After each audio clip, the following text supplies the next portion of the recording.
Le matin, on a toutes le même rituel. Une fois habillé, on vaporise son parfum juste avant de filer travailler. Et quelques heures après, on se pose toute la même question. Comment se fait-il que je ne le sente plus? Il semble s'être complètement évaporé. Alors comment m'y prendre pour que mon parfum tienne jusqu'au soir?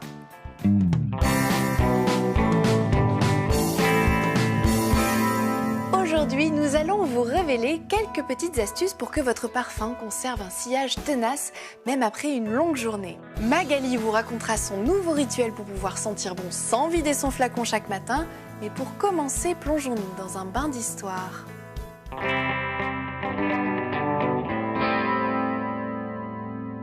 Au XVIe siècle, la reine Catherine de Médicis, originaire de la ville de Florence, fait connaître l'élégance italienne aux femmes françaises.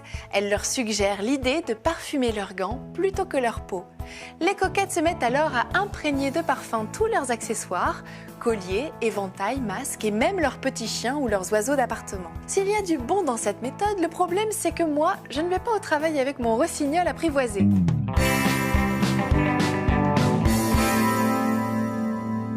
Heureusement, il existe des petits trucs pour faire durer le plaisir sans forcément vous promener avec un flacon entier au fond de votre sac à main.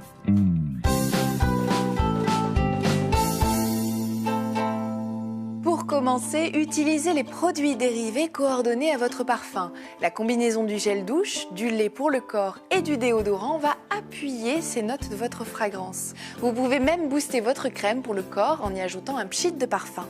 Il existe aussi une autre astuce qui consiste à se parfumer sur les points de pulsation, c'est-à-dire sur la nuque, l'intérieur des poignets, l'arrière des oreilles, derrière les genoux et au creux des seins. Ces points chauds permettent de diffuser la fragrance plus longtemps. Bien sûr, si vous choisissez de vous parfumer avec quelques gouttes d'extrait, le résultat sera de bien plus longue durée du fait de sa concentration plus élevée. En revanche, évitez de vous parfumer les cheveux. On croit souvent que c'est la bonne façon d'accentuer son sillage, mais la fibre capillaire absorbe aussi rapidement les autres odeurs et le mélange n'est pas forcément très heureux. Il est bien plus malin de parfumer ses vêtements, surtout au niveau des ourlets, mais aussi des gants ou ses chapeaux. Et oui, comme Catherine de Médicis. Ils vont s'imprégner de la fragrance pendant longtemps et vous permettront de laisser derrière vous un sillage évocateur.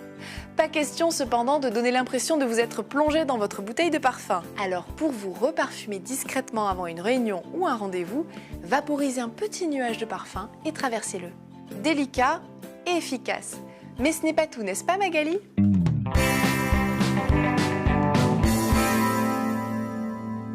Tous les pros vous le diront, si vous ne sentez plus votre parfum, ce n'est pas parce qu'il n'est plus là.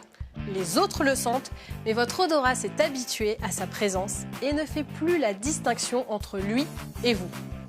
Ou presque. Mon truc pour le sentir à nouveau, c'est tout simplement d'en changer souvent. L'odorat l'identifie comme une nouvelle odeur et moi, je m'autorise tous les coups de cœur. Résultat, j'ai plein de jolis flacons sur une étagère et une collection qui s'agrandit à chaque saison. J'adore.